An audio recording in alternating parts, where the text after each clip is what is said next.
if I go to my markups, this is how we're going to set up the concrete labor and the labor total custom columns. So if I go to my markups, then columns, then down here, manage columns, I'm going to say custom columns, and then I'm going to recreate these 4 items that I just created here. So if I say add, we're going to say concrete labor. This is going to be a choice. And then here, this is where we're going to add all of our different 6-inch, 8-inch, and 10-inch. So the item is going to be 6-inch. And then the subject is going to be concrete labor. So if we remember, when we went back and first created the different tools in the markups, we gave it a subject name of concrete labor. So this is where this comes in hand. This is a $1 value. So click OK. I'm going to add the 8-inch concrete labor. This is the $2 per cubic yard that we normally charge to pour concrete. And then the 10-inch concrete labor, assign a value. And then for 10-inch, we normally charge $3 per cubic yard to pour concrete. All right, and then make sure you click on format, and then this guy is going to be a currency. So this is going to show us a dollar value. Click OK. And then the other custom column that we're going to create is the labor total. We're going to say add concrete labor total.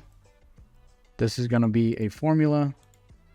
This is going to be concrete labor. If you can't remember what you call the custom column, just type in whatever, and all the different options are going to show up. So concrete labor times the volume, because as we charge typically $1, again, these are theoretical numbers, per cubic yard. So that's the volume to pour the concrete. Format currency, because it's going to give us a dollar value. Click OK. And then we're going to click OK again. So now when we go here, and let's make sure we rearrange these guys. Concrete labor, we're going to put it here.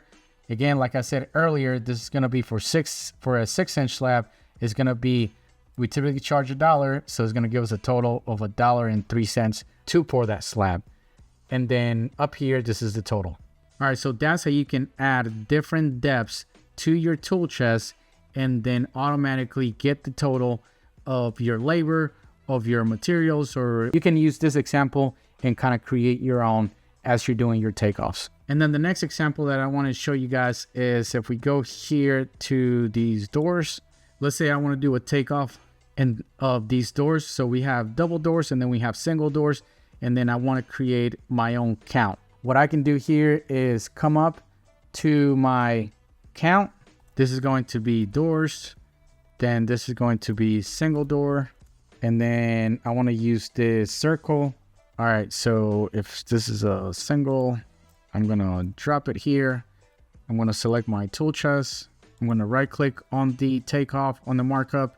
And then I want to add this guy to my Sally's tool chest. So now it's showing up here. And then the next thing that I'm going to do is I'm going to duplicate it. And then instead of single, this is going to be a double door. So select double. And then now I can select it and then do my takeoff for, let's say, 3 double doors. All right, so I'm going to show you guys a similar example of what we did for concrete. So, all right, now I'm going to go down here and let's just say we're going to create the custom columns. So columns, manage columns, custom columns. We're going to create one for doors. This is going to be a choice. We're going to add a new door. So this is going to be single. And remember the subject is doors. We're going to create it a value of single door is $50 each. And then we're going to add another one. We're going to call it double doors. Remember, we put them on the doors. And then we're going to say double doors $100 each. Click OK. Go back to format. Make sure you change these. You change this to a currency. Click OK. click OK. All right, and this one is gonna be the doors total. So if we say formula, down here, we're gonna say the custom column that we just created. So doors times the, in this case is gonna be the count, and then the currency. All right, so now if we go over, we have a count of 3 double doors, so 1, 2, and 3, and then that's a total of $300. And then we have 1 single door, and this is gonna be $50. So different example, but all this is helpful when you're creating your tool chest. You always need to think down the line on how this is gonna benefit you when doing all your different takeoffs. All right, let me know if you guys have any questions in the comments down below, and I'll see you guys on the next video.